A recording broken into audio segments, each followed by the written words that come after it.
12 रबीउल अव्वल एक ऐसा तारीख़ का दिन है, क़यामत सुगरा जो मदीना में हुई और सहाबा पे वो गुज़री। सैयदा फ़ातिमा रज़ी अल्लाह तआला अन्हा फरमाती थीं कि 12 रबीउल अव्वल के दिन जो तकलीफ़ मुझ पे गुज़री है ना, अगर वो दर्द वो तकलीफ़ अल्लाह रातों पे डाल दे तो रात दिन में तब्दील हो जाए, अगर वो दिन पे डाल दिया जाए तो दिन रातों में तब्दील हो जाए। ये वो दिन था कि जिस दिन हज़रत बिलाल को अज़ान देनी नहीं आ रही थी। अज़ान से मुराद के अल्फाज नहीं निकल रहे थे। अल्लाह के नबी का खाली मुसल्ला देखकर नबी सलाम दुनिया से चले गए और सहाबा किराम जो अपनी औलादों की तरफ जाना इतना पसंद नहीं करते थे जितना मस्जिद नबी में अपने नबी की तरफ आना पसंद करते थे, आज जब उनके नबी दुनिया से चले गए तो सहाबा पे क़यामत सुगरा बरपा थी। अल्लाह ने कुरान में आयात उतारी हैं, वमा मुहम्मदुन इल्ला रसूल कद खलत मिन क़ब्लिहि रुसुल अफ़ा इन माता औ क़ुतिला इंक़लबतुम अला अक़ाबिकुम। अल्लाह कहते हैं मैंने मोहम्मद सल्लल्लाहु अलैहि वसल्लम को भेजा है जिस तरह पहले अल्लाह ने नबी भेजे, और अगर ये शहीद कर दिए जाएं या ये दुनिया से चले जाएं तो क्या तुम अपने दीन से फिर जाओगे? जाना है उन्होंने, कुरान में दलीलें मौजूद हैं। तो इन्नका मय्यितुन व इन्नहुम मय्यितून ये भी कुरान में है। इसके अलावा भी इशारे हैं कुरान में। अल्लाह ने हर नफ्स को, हर जान को ये ज़ैका छकाना है। नबियों का थोड़ा अंदाज अलग होता है, उनके जिस्म अल्लाह नहीं ख़राब करता, उनकी वो तकलीफ़ें वो जो आम लोगों को होती हैं वो अम्बिया के साथ मामला नहीं होता। लेकिन वो दुनिया से गए हैं, वो अल्लाह के पास अल्लाह की जन्नतों में चले गए।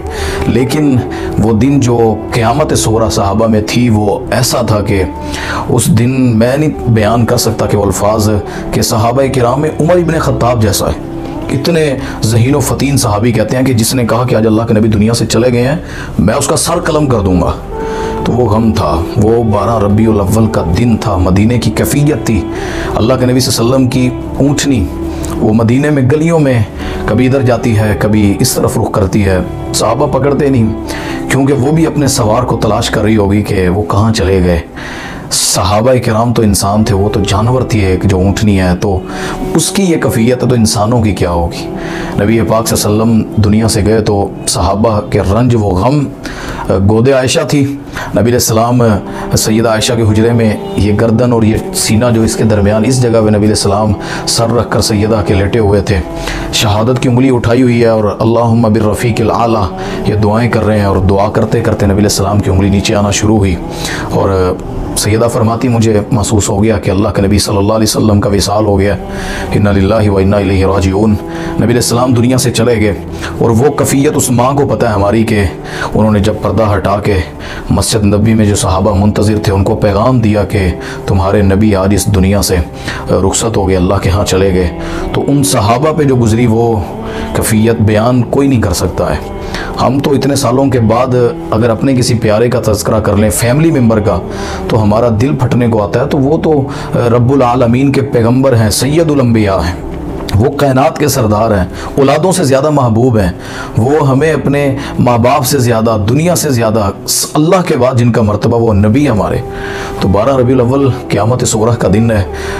तकलीफ़ उसे होगी, तकलीफ़ सैयदा आयशा को हुई, तकलीफ़ सैयदा फ़ातिमा को हुई, तकलीफ़ दर्द उस जाने का दुख वो अबू बकर उमर उस्मान व अली को हुआ रिज़वानुल्लाहि अजमाइन। हमें तब होगा ना क्योंकि हमारा उनसे ताल्लुक़ उतना हम बनाएंगे। अगर हज़रत उमर की शहादत का तज़किरा किया जा सकता है तो हुसैन की शहादत पे आंसू निकल आते हैं हमारे, हमें उनसे प्यार है। तो जो उनके रहबर नबी हैं उनके जाने की खबर हमारे दिल क्यों उदास नहीं होंगे। हमारे नबी हमें वो जो वक्त जो घड़ियाँ जो हमें याद आती हैं हमारे नबी की तकलीफ़ में, सहाबा के कंधों पे सहारा लेकर मस्जिद जाते तो पाँव ज़मीन पे निशान बनाते हुए नबी सलाम के वो छोड़ जाते निशान। तो ये कैफियत जिसमें सैयदा फ़ातिमा कहें वाह कर वाह वाह, हाय मेरे अब्बा जान की तकलीफ़, मेरे वालिद का दुख। सैयदा ने जब घर में हाल देखा अपने बाबा का तो दरवाज़े पर जिब्राइल अलैहिस्सलाम आए, कहा या रसूलल्लाह सल्लल्लाहु अलैहि वसल्लम इंतज़ार इंतज़ार में है, आप अल्लाह की मुलाकात चाहते हैं या आप दुनिया में रहना चाहते हैं? जो आपकी डिसीजन, जो आपका फ़ैसला होगा अल्लाह ने कहा वो उस पर अमल होगा। तो नबी अलैहिस्सलाम ने दुआ की थी कि अल्लाह मैं तेरी रफ़ाकत चाहता हूँ, अल्लाह मैं तुझसे मुलाकात चाहता हूँ। तो नबी अलैहिस्सलाम का जो वक्त था 63 साल की उम्र में 12 रबीउल अव्वल के दिन नबी अलैहिस्सलाम इस दुनिया से वफ़ात फरमा गए। और नबी अलैहिस्सलाम के सहाबा और उनके जितने अहले खाना वो जिस रंज में सैयदा फ़ातिमा 6 माह नबी अलैहिस्सलाम के बाद ज़िंदा रही हैं और किसी ने सैयदा फ़ातिमा को उस 6 माह के अंदर मुस्कुराते हुए हंसते हुए नहीं देखा। ये अलामत है इस चीज़ की कि कितना बड़ा वो सानहा और वो क़यामत सुगरा सहाबा पे थी, अहले बैत पे थी, नबी अलैहिस्सलाम के चाहने वालों पर थी कि वहाँ पे किसी को खुशी फिर उस तरह की जहन में नहीं आई। सहाबा परेशानी के आलम में 12 रबीउल अव्वल को वक्त गुजारा। तो सलाम हुआ हमारे नबी पर, उन्होंने अपनी दावत सच तरीके से, कुरान नबी अलैहिस्सलाम ने अपना फरमान हम तक पहुँचाया, हमें अपने रब का पैगाम सही सलामत पहुँचाया। लाखों करोड़ों दरूद व सलाम हो हमारे नबी पर, हमारे नबी के आल पर। नबी अलैहिस्सलाम को अल्लाह ताला जिस तरह दुनिया में इज़्ज़त दी, जन्नत में भी आखिरत में भी अल्लाह वैसे ही देगा।